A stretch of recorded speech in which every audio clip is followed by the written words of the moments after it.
Today, I will present our work on mitigating short-term bias in road maintenance through an Engineer AI collaborative paradigm. Road maintenance planning is a complex, multi-object decision problem.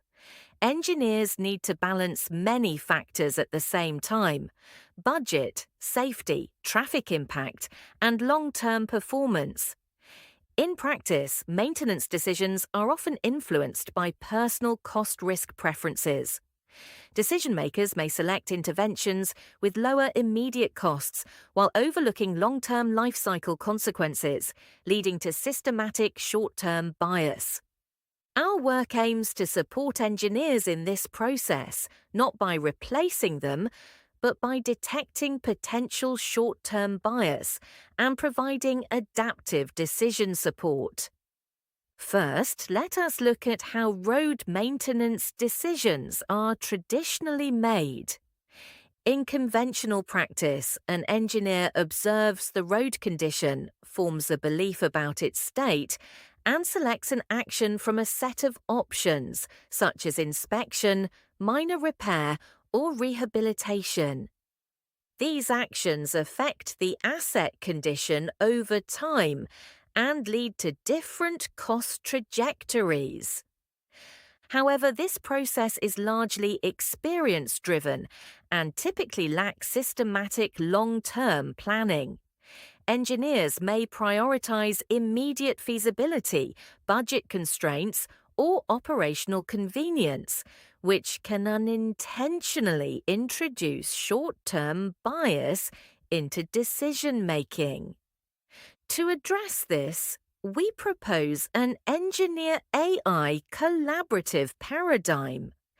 This framework includes four main components: a planner that provides a long-term, cost-aware baseline using a partially observable Markov decision process, or POMDP. The human engineer who remains the primary decision-maker and retains full authority. A large language model that interprets the engineer's reasoning and extracts semantic signals. And an AI assistant that integrates behavioral and semantic evidence to detect bias and adapt recommendations. Here is how it works. The planner first generates a recommendation based on long-term life cycle cost.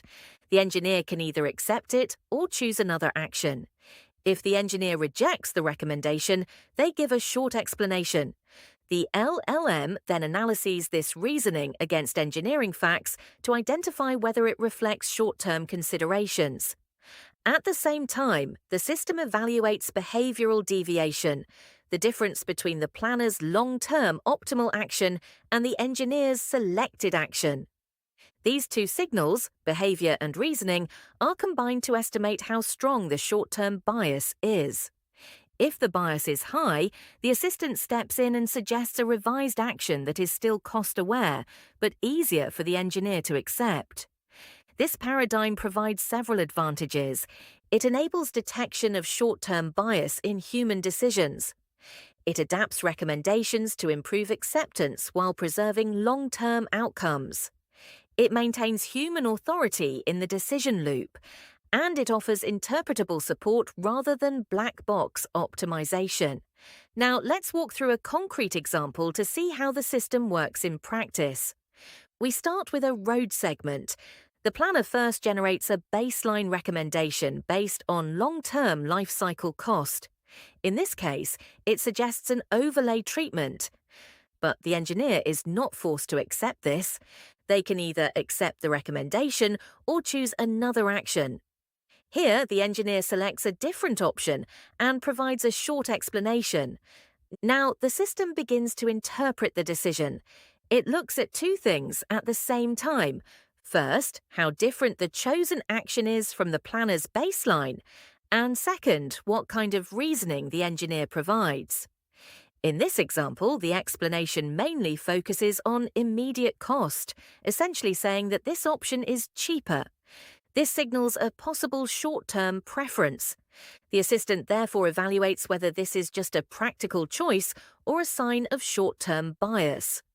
After combining behavioral deviation and semantic reasoning, The system detects a relatively strong bias signal. So instead of directly overriding the human decision, the assistant generates an adjusted recommendation and asks for confirmation. This keeps the human in control, but also prevents purely short-term decisions. Now let's look at another scenario. Again, the planner gives a baseline recommendation. The engineer selects a different action, but this time the explanation is vague. Something like, "It is generally good." From a semantic point of view, this explanation does not strongly indicate short-term thinking. It also does not clearly justify rejecting the planner's suggestion. At this point, the system behaves more conservatively. Since this is only an early interaction round, the behavioral pattern is not yet stable, and the semantic signal is weak. So the assistant decides not to intervene. This is important. The system does not interfere too aggressively. It waits until there is sufficient evidence before stepping in. Overall, these examples show how the framework distinguishes between normal human preferences and genuine short-term bias. It does not aim to replace engineers.